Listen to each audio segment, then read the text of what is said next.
আমরা 4 দিনের প্যারোলে মুক্তি চেয়ে আবেদন করেছিলাম। তো জেলা প্রশাসক মহোদয় আমাদেরকে 12 ঘন্টার আবেদন মঞ্জুর করেন, প্যারোলে মুক্তির আবেদন মঞ্জুর করেন। যেহেতু ডাক্তার দীপুমণি অদ্য 2 বছর পূর্ণ হলো কারাবরণের, তো 2 বছর উনি জেল হাজতে আছেন।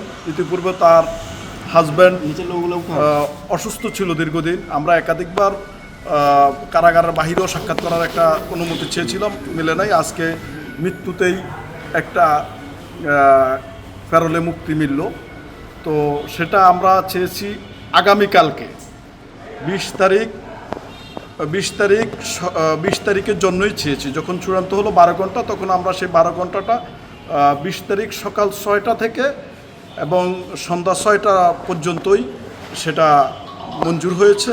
20 অগাস্ট সকাল 6টা থেকে সন্ধ্যা 6টা পর্যন্তই মঞ্জুর হয়েছে। সেটা সম্পূর্ণ পুলিশ পাহারায় হবে এবং তারা আমাদেরকে কিছু দিয়েছে। সম্পূর্ণ পুলিশ পাহারা হবে সকাল 6টা থেকে। সেটা কারা ফটক থেকে পুলিশ বুঝে নিয়ে এবং এই টাইমের মধ্যে এখানে দিয়ে যাবে।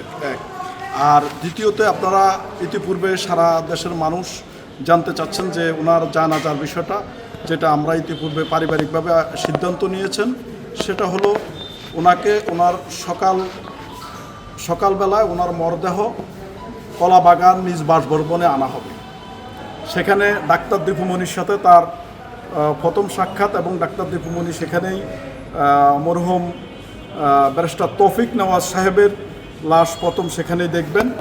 পরবর্তীতে ব্যারিস্টার তৌফিক নওয়াজের লাশ নিয়ে যাওয়া হবে গুলশান আজাদ মসজিদে। বাদ জোহর ঢাকার গুলশান আজাদ মসজিদে জানাজার নামাজ সম্পন্ন হবে। সেখানেই দোয়া হবে। জানাজার নামাজ এবং দোয়া শেষে পরবর্তীতে বনানী কবরস্থানে তাকে দাফন করা হবে। প্রিজন যে আইন কারাবিধি আছে 1894 সালে, সেখানে 12 ঘন্টার একটা বিধি আছে। সেটা শুধু জেলা ম্যাজিস্ট্রেটের ইখতিয়ার আছে। তিনি দিনের আলোতে 12 ঘন্টা মুক্তি দিতে পারেন। আমরা সেইটুকু পেয়েছি। সেক্ষেত্রে যদি সরকার চায় আরও অধিক সময়ের জন্য দিতে পারত।